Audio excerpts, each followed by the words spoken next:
Haleluya, puji Tuhan. Selamat datang dalam program Inspirasi dan Motivasi Infinity Ministry edisi Januari 2023 dengan tema menghadirkan sorga di bumi. Dalam Injil Matius pasal yang ke-6 ayat yang ke-10 firman Tuhan, datanglah kerajaanmu, jadilah kehendakmu di bumi seperti di sorga. Bagaimana menghadirkan sorga di bumi? Firman Allah berkata, datanglah kerajaanmu, jadilah kehendakmu di bumi seperti di sorga. Jadi menghadirkan sorga di bumi adalah ketika kita hidup dalam kehendak Tuhan. Ketika kita hidup dalam kehendak dan kebenaran Tuhan, maka kita akan alami sukacita sorga oleh kuasa Roh Kudus. Di dalam Roma pasal yang ke-14 ayat yang ke-17 firman Tuhan, sebab kerajaan Allah bukan soal makanan dan minuman, tetapi kebenaran, damai sejahtera, sukacita oleh Roh Kudus. Jadi ketika kita hidup dalam kehendak Tuhan, di sanalah kita akan alami sukacita oleh Roh Kudus, menghadirkan sorga di bumi. Kalau sukacita kita karena hal-hal lahiriah, maka kita lihat Ester pasal yang ke-5 ayat yang ke-9. Pada hari itu keluarlah Haman dengan hati riang dan gembira.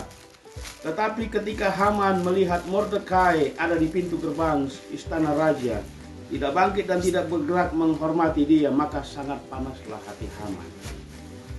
Saudara, Haman dia begitu bersukacita, begitu riang gembira, tetapi sukacita Haman seketika lenyap, hilang, karena Mordekai tidak bangkit menghormati Haman. Kenapa Haman begitu bersukacita? Di ayat selanjutnya ketika Haman sampai di rumah, dia menceritakan besarnya kekayaannya. Dia menceritakan bagaimana kedudukannya, pangkatnya yang baru dipromosi oleh raja.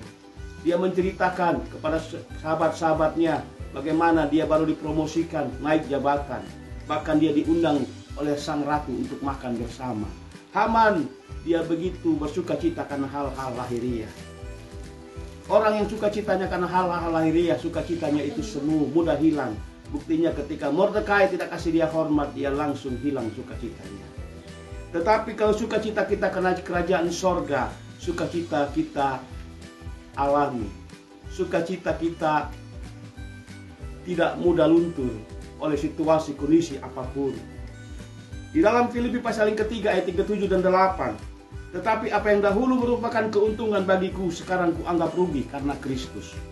Malahan segala sesuatu kuanggap rugi karena pengenalan akan Kristus Yesus Tuhanku.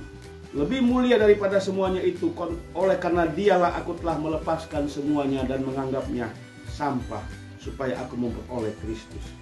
Sebelum Paulus mengenal siapa Yesus itu atau kerajaan sorga itu, Paulus dia begitu bangga dengan hal-hal lahiriah, bangga dengan hal-hal jasmaniah.